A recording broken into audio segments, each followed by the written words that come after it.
Chesapeake Bay is one of the largest bays in the world, and today we are going to clean it up.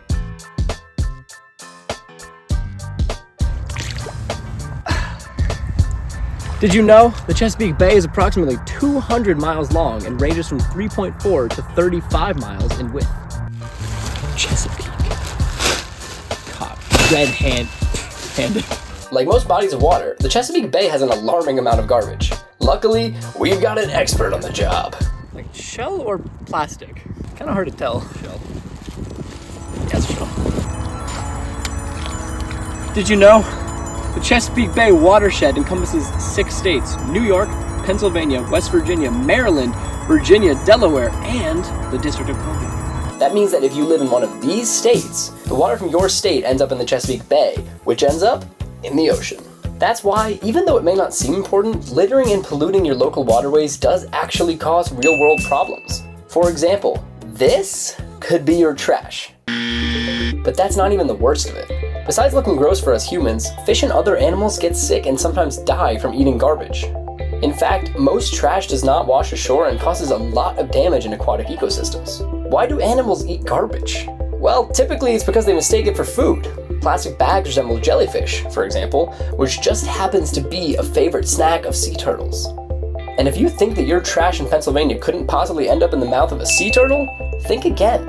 Global wind patterns, caused by the unequal heating of the Earth by the sun, the Earth's rotation, and Earth's large landmasses together result in large, persistent marine currents known as oceanic gyres. These gyres move in a circle, carrying animals as well as debris, including that Lay's bag that you threw onto the side of the road near your house in Pennsylvania. As National Geographic wrote, the area in the center of a gyre tends to be very calm and stable. The circular motion of the gyre draws debris into the stable center where it becomes trapped. Just like that, and unbeknownst to you, your chip bag is now stuck in the middle of the Atlantic Ocean until an unsuspecting sea turtle dines upon it. And this could very well be its last meal.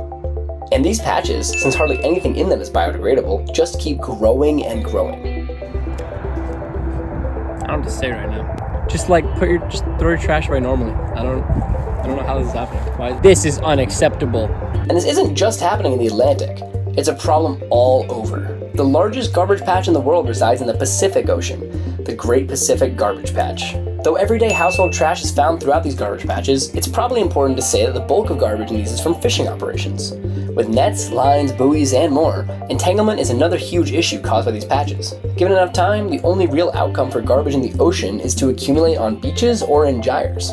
So, what can we do? Can we clean these up? Well, simply put, no. Due to the incredibly large accumulation of material in them and how relatively spread out the trash is in reality, cleaning them is nearly impossible. Scientists and experts agree that we can only do one thing: stop them from growing. We may not be able to clean them, but we can keep them from getting bigger and becoming a worse problem than they already are. And if you're feeling helpless, well, you're not. If a silly guy like me can help out, so can you. Remember that Lay's bag you tossed on the ground? Well, since I grabbed it from the water, no turtles will be snacking on that anymore. It may feel small, but it makes a real difference. Grab a friend or two and go clean up a beach, riverside, or lake near your house. All you need is a pair of gloves and a couple of trash bags. Not only are you helping out, but it's actually kind of fun. Even just bring a bag next time you go to the beach and pick up whatever trash you come across. Every bit counts. Before all that, trying to limit your usage of single-use plastics goes a very long way. If we aren't generating this waste in the first place, there won't be any way of it to end up in the sea, or on land, because it's probably obvious and not even worth saying, but pollution on land is an issue as well.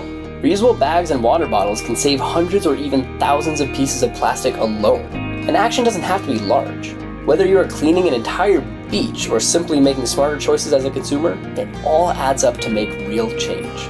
If you learned anything today, I hope it's that you can make a difference. All it takes is going out there and doing the thing. Bye.